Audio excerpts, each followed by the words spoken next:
In today's farm report, the first case of the highly pathogenic avian influenza has been detected in Indiana late last week.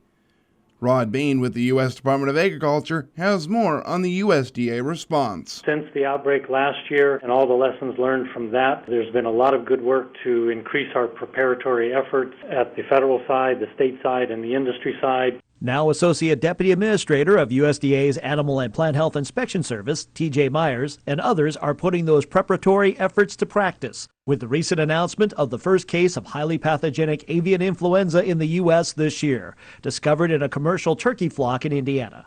That state's veterinarian, Brett Marsh, says once the case was discovered, communication started immediately. We've been in communication with the surrounding states, as well as, frankly, every state in the nation on a national call so that all states are aware to alert them, because we realize that if it's indeed a wild bird origin, they know no boundaries, so we want to make sure that everyone is properly informed of what our experience is, and therefore they can, with a heightened sense of awareness, share that with their industry partners. Of note, a new strain of high-path AI was found at the infected site. An H7N8 highly pathogenic avian influenza virus. This is a different strain of virus than the strains that we saw during the 2015 outbreak, which were primarily H5 influenza viruses. Leading to epidemiological investigators and ground crews looking for the origin of this virus. Indiana State veterinarian Brett Marsh said, I suspect we will find, similar to what was the case last year, to find that one thing that caused it may be very difficult.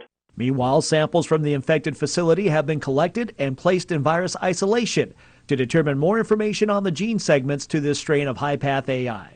On the biosecurity front, the infected site was placed under quarantine. Depopulation of the infected flock occurred immediately. Also, we have established, as is protocol, a control zone in a 10-kilometer area around the affected site so that products that move in and out of that area are moving under permit and are identified as coming from negative sites. A protocol established by federal, state, and industry partners in the event of a highly pathogenic avian influenza event. And as APHIS Associate Deputy Administrator TJ Myers added, that surveillance in that 10-kilometer area around the index case is going to be absolutely critical over the next few days. I'm Rod Bain reporting for the U.S. Department of Agriculture in Washington, D.C.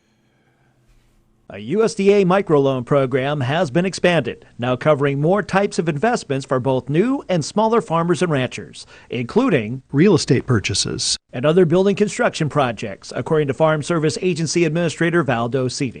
FSA administers microloan programs, including the Direct Farm Ownership Microloan Program, which announced its expanded coverage Tuesday. The loans provide up to $50,000 to new farmers, niche or traditional operations. Perhaps you needed to buy irrigation supplies or feed or fuel or a used tractor or panel truck, something to help you get your crops to market. Those were loans of up to $50,000, and to date we've made almost 17,000 of them. More information about microloans and loan applications are available at local FSA offices, or go online for more details at www.fsa.usda.gov/microloans. I'm Rod Bain reporting for the U.S. Department of Agriculture in Washington, D.C. Soil health is important for all crop producers. Dan Martins with the University of Minnesota Extension Service Office shares some details and highlights from a recent workshop that he attended. I'll share some information today from notes I took while attending the Crop Pest Short Course back in December, conducted by U of M Extension and the Minnesota Crop Production Retailers Association. Dr. Deb Allen, who recently retired from U of M Soil Science Department, talked about soil health. She defines soil health as how fit the soil is to do what it's meant to do.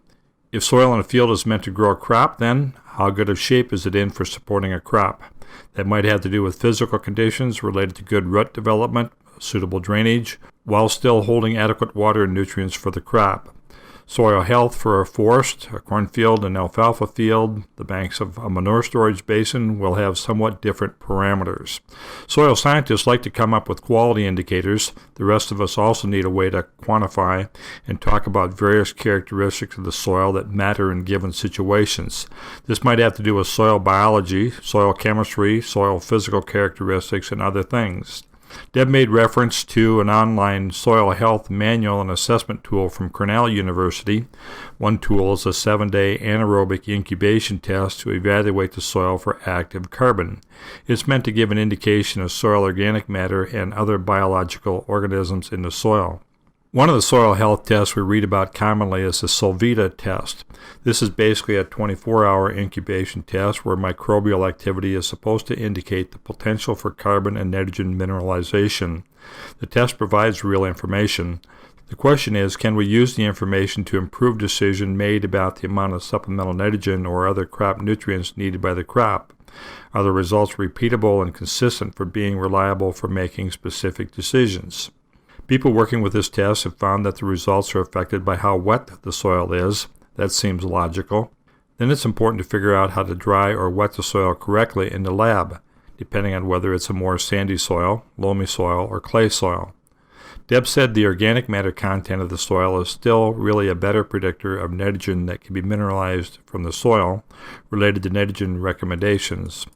For the Solvita test, more work needs to be done to improve lab procedures, and even more field trials need to be done to correlate Solvita test results to crop response in the field related to some specific management decisions. Deb also talked about the Haney test, which is supposed to be a microbial activity indicator. From Deb's discussion, the Haney tests sound like a long formula that applies weighted factors to a wide variety of tests that are run on the soil.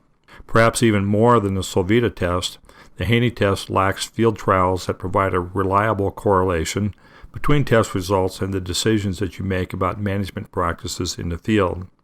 So it sounds like there's plenty to learn before you bet the farm.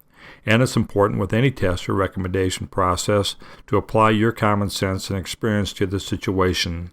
I sometimes call that being a good student of your farm. I'm Dan Martins with U of M Extension. U.S. dairies may produce 211.8 billion pounds of milk this year. And that's a record milk production. About 1.5% more than last year, but of course, USDA Outlook Chairman Seth Meyer says with a little bit more milk output. So a little bit of a lower expectation for milk prices. In fact, Meyer says price prospects now are even lower than had been projected just a month ago. We did make some adjustments this month, and the softening milk price softened it about 60 cents. And that's giving us an all-milk price of $15.75. Down $1.33 from 2015, and naturally, depending on demand and feed prices, this may trim margins a little bit. But he says not by that much. In Washington, Gary Crawford for the U.S. Department of Agriculture.